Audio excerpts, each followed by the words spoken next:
It was in that context that I heard of Matthew Goniwe. Matthew was a brilliant maths and science teacher. He was a community leader. He really should have become the Minister of Education in the post-apartheid government. We even talked about it, before he died. They were scared of him. I never thought that they would do that thing to a person such as Matthew. When that message came out to him, saying, Tambo says, go to exile. You must leave now. He said, I'm not going anywhere, I'm going to stay here. Why would you go to exile? You will die even there in exile. You will also die here.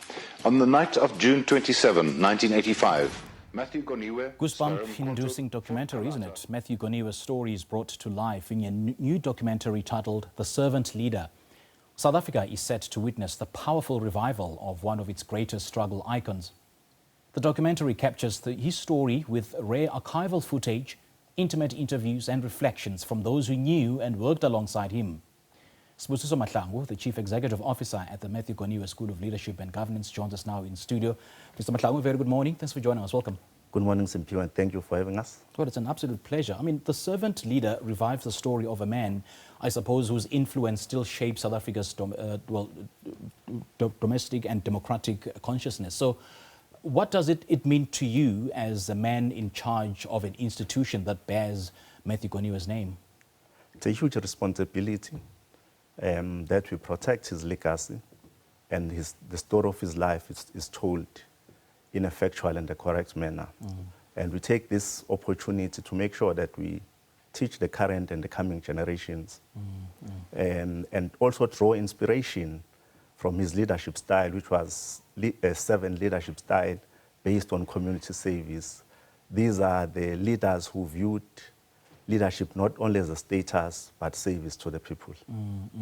And for so many South Africans, especially those who knew him, Matthew Goniwe was a symbol of courage, leadership, and public servant leadership. So what inspired the creation of this particular documentary, and why was now the opportune moment to tell his story afresh? There was no any other better time, Simpiwe.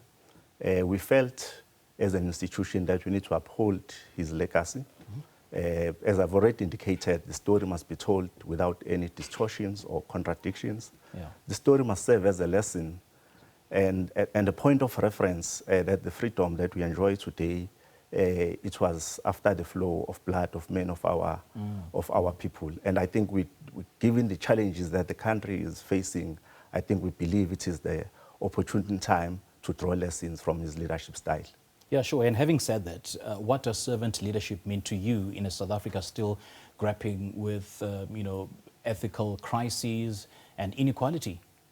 That we put our communities and people that we lead at the center of our decision making, at the center of our activities and programs that we do. We should be driven and always strive to make sure that whatever we do, it is for the benefit of the people. The people are at the center of all the decisions that leadership makes at any given point in time. And I did mention in the intro that the film uses archival footage and intimate interviews. So what are some of the layers of his life and leadership that this particular documentary uncovers that we didn't know before about him? Yes, I think one of the things that you will find out from the documentary, probably maybe let me draw you because the production is completed. One, it is very clear that Matthew Goniwe was part of the collective.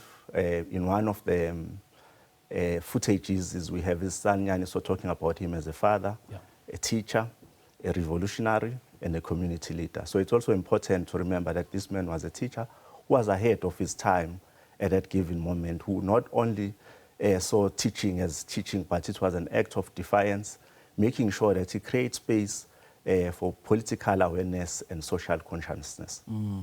And how does the servant leader then go beyond the textbook narrative, I mean, beyond the Craddock Four, to reveal the man behind the movement? Look, his story cannot be isolated outside of the Craddock Four. So I think it's important to remember that he was part of that collective, although a leader in his own right.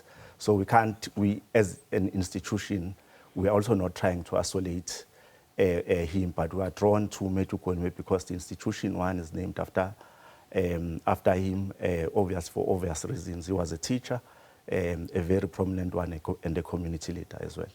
And how important is it for the younger audiences and the younger generations, you know, to see this story told visually, I would say, not just in history books?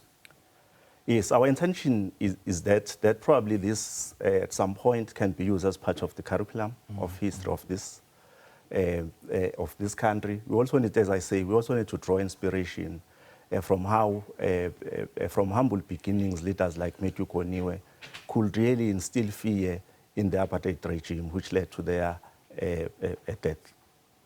And Matthew Goniwe was a teacher, he was an activist, he was an educator, and someone who believed deeply in high-quality education. And as we've seen in the trailer, someone just mentioned or even suggested that he should have been the Minister of Education at the time. So how does that legacy continue in the form of the work that the School of Leadership still does? The school does very important work, SMP, in making sure that there's good leadership in schools, and as well as governance, because our research tells us that the success of running of these schools largely depend on good governance and leadership. We also do train teachers on a number of areas. One critical area is early childhood development, which is ECD, where there is a shortage of qualified practitioners. There's also new developments in the world on AI. So we've recently completed qualifications on AI, coding and robotics that are primarily for teachers. But our hope is that these can be accessed by any other people, especially our youth, where the rate of unemployment is pretty high. And in your personal engagement with his story, what are some of the elements or qualities of his leadership do you find most striking or perhaps intrusive of leaders we have today? Look, I think certain things you can't fake. So Matthew was a very authentic leader, transparent. He led by example, as I think we've already said. He was driven by passion for education, passion for justice, which he thought those were inseparable, and he strongly believed that education is a key weapon to liberate our people. Yeah, and this documentary reminds us that leadership rooted in service delivery, rooted in integrity, can of course change the course of history. So how do you translate those principles into the programs and the leadership programs and training offered at your institution? Look, we make sure that we incorporate all these principles, all these learnings, as you'll know that these are still relevant today, and they have shaped our democracy. So we're making sure that the lessons are imparted, and I think the documentary will go a long way into making sure that his spirit lives with us as much as he may be gone.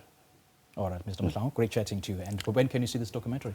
We have a private screening early 2026, but people can follow the updates on our social media pages. On Facebook, it's Matthew Goniwe School of Leadership and Governance, and on Instagram, it's just Matthew Goniwe. All right. Thank you very much. Great chatting to you. Appreciate the time. Great chatting to you. Thank you so much. And we certainly hope that your institution can help nurture a new generation of leaders who embody courage, change that Matthew Goniwe embodied. Great chatting to you. Thank you very much. Well, Matthew Goniwe's story is brought to life in a new documentary titled The Servant Leader.